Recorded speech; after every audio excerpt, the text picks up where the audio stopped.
Sixth grade, happy Friday. We got lesson 3 in science today. Yesterday you took on Pangea and the belief of millions and millions of years and plates slowly moving. And today we're going to talk about how that slow movement of the lithosphere is giving us Earth's features. It says the theory of plate tectonics explains features such as mountains and volcanoes. Convection current in the mantle cause Earth's plates to move. Plates can slide past each other, collide with each other, or move away from each other. So this builds on real nicely what we've talked about these last few days, guys, and puts it all together. You got your note sheet ready to rock and roll.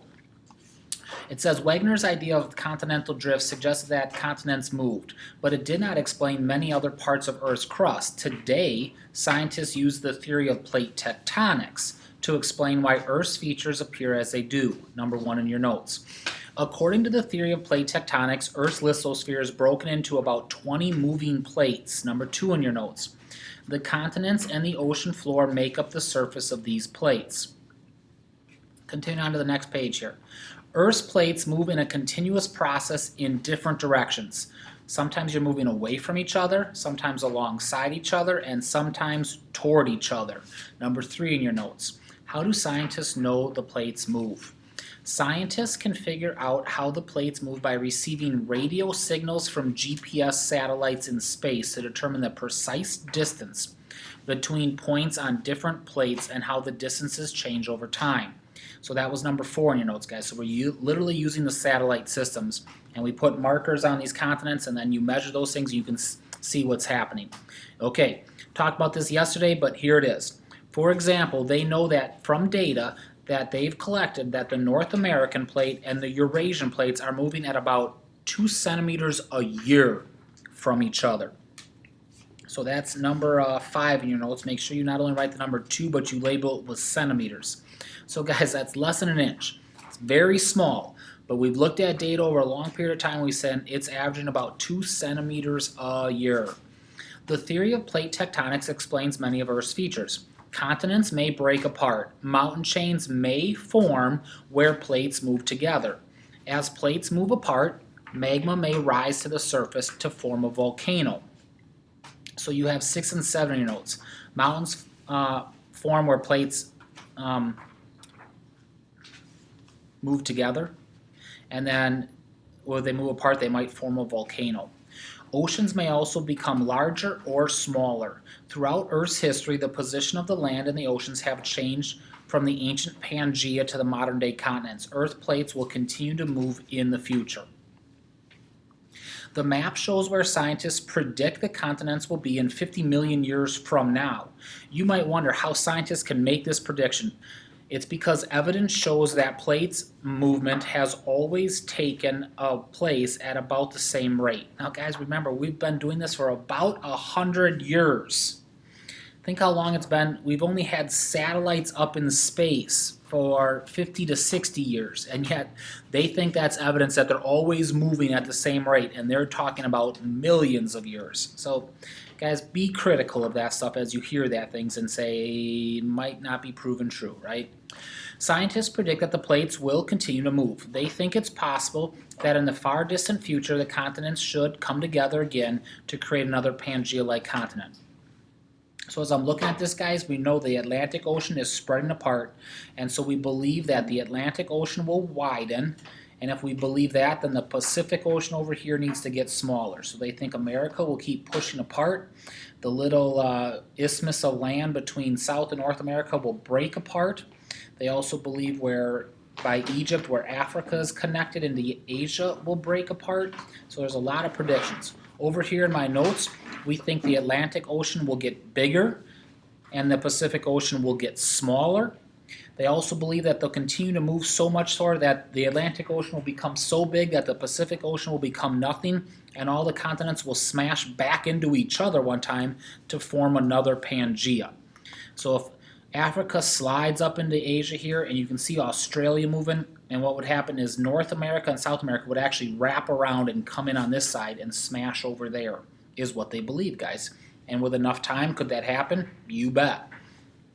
Do I think it's going to happen before Jesus comes back? Nope, because according to scientists, in 50 million years, we're only here. So you need hundreds and hundreds of millions of years to get all the way. Okay. The pictures on this page show plate boundaries. Plate boundaries are areas where two plates meet. So you got number 10 in your notes. Now we got three types of things that happen when they meet. Plates move slowly in different directions. They may move apart, they may collide, or they may slide past each other. You can see the landforms that result as changes slowly happen at each kind of plate boundary. So we talk about moving apart. The name for that, guys, is a spreading boundary. So at spreading boundaries, plates move away from each other and gaps form between the plates. Convection current causes magma to rise from the mantle through these gaps. Huge valleys can form there. Letter A in your notes. This is the plate movement that's responsible for seafloor spreading, and that gives us the mid-Atlantic range, all formed here. So different options, guys, from valleys to seafloor spreading to causing mountains. At fracture boundaries, plates slide past each other. So I'm down here, they slide past each other. You have a picture there. This break in the Earth's crust is called a fault. The movement of the Earth's plates past each other can cause very strong earthquakes. And now they explain it to you here. The San Andreas Fault is a boundary between the North American plate and the Pacific plate. The two plates are sliding past each other. Okay, so you got this fault line of things that are happening. Kind of interesting here. I'll read this little thing for us. Oh, no, I won't do that. Hang on. As we work our way, my goodness, you can see that the mid-Atlantic ridge cuts across Iceland at the boundary between the Eurasian plate and the North American plate. These plates are moving away from each other, so they got that gap there. Okay, last one. The area where two plates push against each other is called a colliding boundary.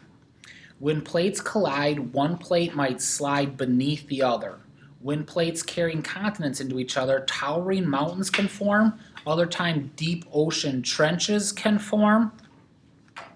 And earthquakes and volcanoes can result. So guys, I wrote this one. You had mountains, you had ocean trenches, you had earthquakes, you had volcanoes, you had earthquakes here. So please note that you can have mountains and volcanoes in a number of these things as they're happening. This is how they think the Himalayan mountains got there. If I would go back up here, what they used to believe is, guys, this is India. You're studying that in history. Scientists believe that India used to be down here, broke off it, came up here, and smashed into this plate. And when they smashed into it, you have a colliding plate, you get the really big mountains. So that's what they believe caused those things. Do with that what you want. Okay, so what I like to think of it, as I think of these things, guys, is I think of colliding plates. Think of two cars in a head-on collision. When they smash, what happens to the hoods? They all get smashed in and flatten and get pushed up, right?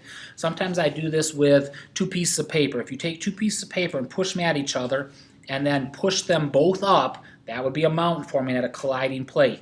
You can also have, guys, when they're colliding and if you both push down, that's where you might get these deep ocean trenches. So on the one side, in the Atlantic Ocean, they're spreading apart. They're colliding in the Pacific Ocean, but we don't think they're forming mountains, guys. We think they're forming deep ocean trenches because they're both pushing each other down, and as they go into the earth, they melt, and that convection current carries it away, okay? So the other thing I like to think with these fracture boundaries is picture, I'm going to picture a ruler. And if I want a ruler pushing forward and on the other hand I'm going to push back, what's eventually going to happen? That ruler is going to snap, isn't it, as I put enough pressure on there. Now when I just start to push forward with one hand and back with the other just a little bit, it's just nothing. There's just energy release there. If I would let go with one hand, that ruler would snap, wouldn't it? That's what an earthquake is, guys. And so scientists, as we'll talk about next week, actually want earthquakes to happen all the time because if they are not happening, they're building up more energy. Let's talk about the GPS that we talked about measuring when we were up here, talking about how we use GPS to get those things. Here's GPS. How do scientists know how fast Earth's plates move? One method is to use the Global Positioning System. GPS is a group of 24 satellites, like the one above, in orbit over Earth. These satellites continually give off radio signals that can be picked up by GPS receiver units on Earth. By comparing signals from GPS satellites, the position, speed, and direction of motion of a receiver can be figured out. Scientists have placed GPS receivers at many different places on Earth to measure their precise position. By comparing measurements over time, scientists can determine the speed and direction of Earth's tectonic plates. So there's your GPS system, guys. It's how we have everything with Google Maps and things like that. They're just using these GPS and then plugged into a computer system that has our roads sitting on top of that. Okay, your extra credit for today. Tell me how many satellites make up the GPS system. Your answer might be in this purple box right here, and write that up here at the top. Have a great day and enjoy your weekend.